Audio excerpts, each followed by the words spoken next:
తెలంగాణ ప్రతిష్టను ప్రపంచ స్థాయికి తీసుకెళ్తున్న తరుణంలో విపక్షాలు అనవసర రాద్ధాంతం చేస్తున్నాయని కాంగ్రెస్ అధికార ప్రతినిధి సామ రామ్మోహన్ రెడ్డి మండిపడ్డారు. హైదరాబాద్ లో నిర్వహించిన గ్లోబల్ సమ్మిట్ ఫుట్బాల్ క్రీడల గురించి మాట్లాడే నైతిక అర్హత ప్రతిపక్షాలకు లేదని ఆయన స్పష్టం చేశారు. ముఖ్యమంత్రి రేవంత్ రెడ్డిపై వ్యక్తిత్వ హననానికి పాల్పడుతూ బీఆర్ఎస్ చిల్లర రాజకీయాలు చేస్తోందని ఆయన ఆగ్రహం వ్యక్తం చేశారు.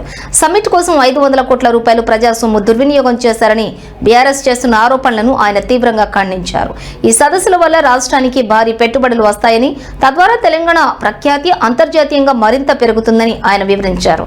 అధికార పక్షంపై బురద చల్లటం మానేసి అభివృద్ధిలో సహకరించాలని ఆయన హితవు పలికారు. ముఖ్యమంత్రి గారు తనతో పాటు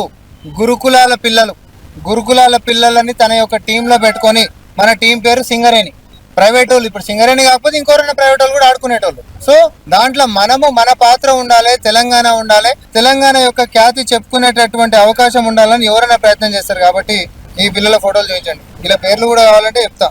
ఎందుకు బీఆర్ఎస్ వాళ్ళు కేవలం ముఖ్యమంత్రి గారి మనమడు అని చెప్పి మాట్లాడుతున్నారో నాకు అర్థమవుతలేదు.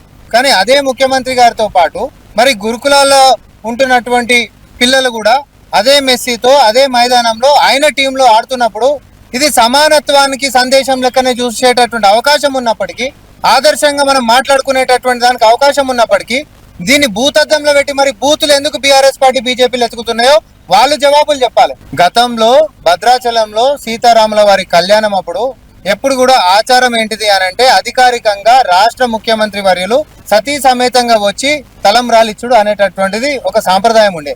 కేసీఆర్ కాయల అధికారం అనేటటువంటి అహంకారం ఎంత ఎక్కింది అని అంటే, పెళ్లి గాని చిన్నపిల్లగాడు అయినటువంటి హిమాంశు ఆయన మన్మన్ తోటి తలంబ్రాలు పంపించుడు అనేటటువంటిది హిందువుల యొక్క మన యొక్క సెంటిమెంట్స్ ని దెబ్బతీసే దాని విధంగా మనం చూసాం. ఎందుకంటే అది అధికారికంగా చేసేటటువంటిది ముఖ్యమంత్రి మాత్రమే సతీ సమేతంగా చేసేటటువంటి కార్యక్రమం ఉండే.